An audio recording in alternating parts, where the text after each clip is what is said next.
In the heart of Spain, within the ancient walls of Ávila, faith and history meet in an event that every year draws pilgrims, devotees, and curious travelers from around the world.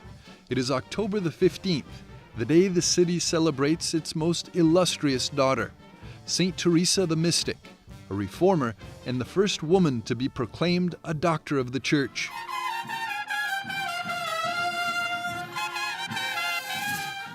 In a Spain marked by wars, reforms, and inquisitions, a woman was born in 1515 who would forever change the face of Christian spirituality.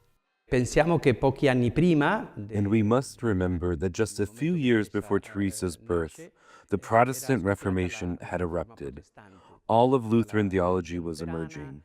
It quickly became not just a religious movement, but also a political one, sparking the wars of religion across Europe.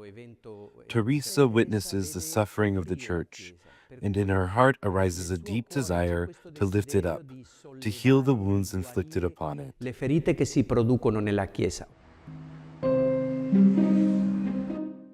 Teresa's determination and deep spirituality were evident from a young age. In Rome, Father Marini recounts an episode from her childhood, depicted in a bas relief in the Church of St. Teresa of Ávila, that clearly reveals her strong and courageous character.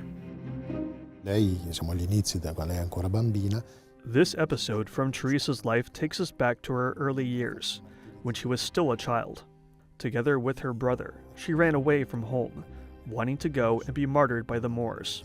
In the bas relief, we can also see the uncle who caught up with them, brought them back home. Yet this story, which Teresa herself recounts, already reveals a desire that would later grow and mature throughout her life. In fact, at one point, she would even write a poem in which she says, "I die because I do not die." Qui dice muoio perché non muoio. As she grew older, Teresa's faith was put to the test. At the age of 20, she entered the convent, but it was not the life that she had imagined. Teresa went through a long spiritual crisis, one that reflected the broader crisis within the church of her time. Father Emilio Martinez, professor at the Pontifical Theological Faculty Teresianum, explains how Saint Teresa, founder of the Discalced Carmelite order, became one of the most important figures of the Catholic Reformation.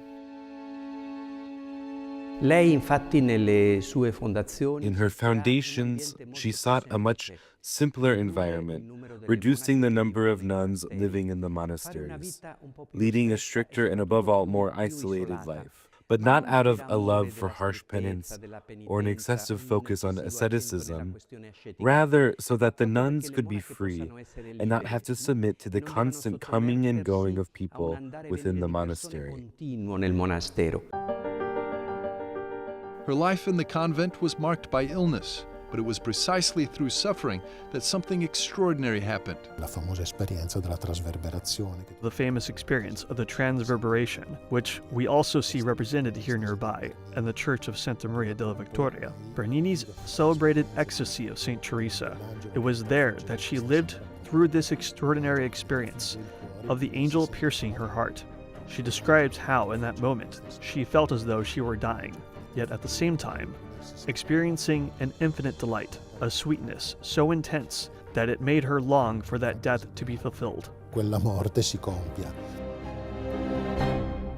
Nessuna visione, ma una percezione. Father François-Marie Lettel, recognized as one of the foremost experts on the saint and currently living in Lisieux, France, was interviewed by EWTN Vatican journalist Giada Dottavi regarding the meaning of her mystical visions.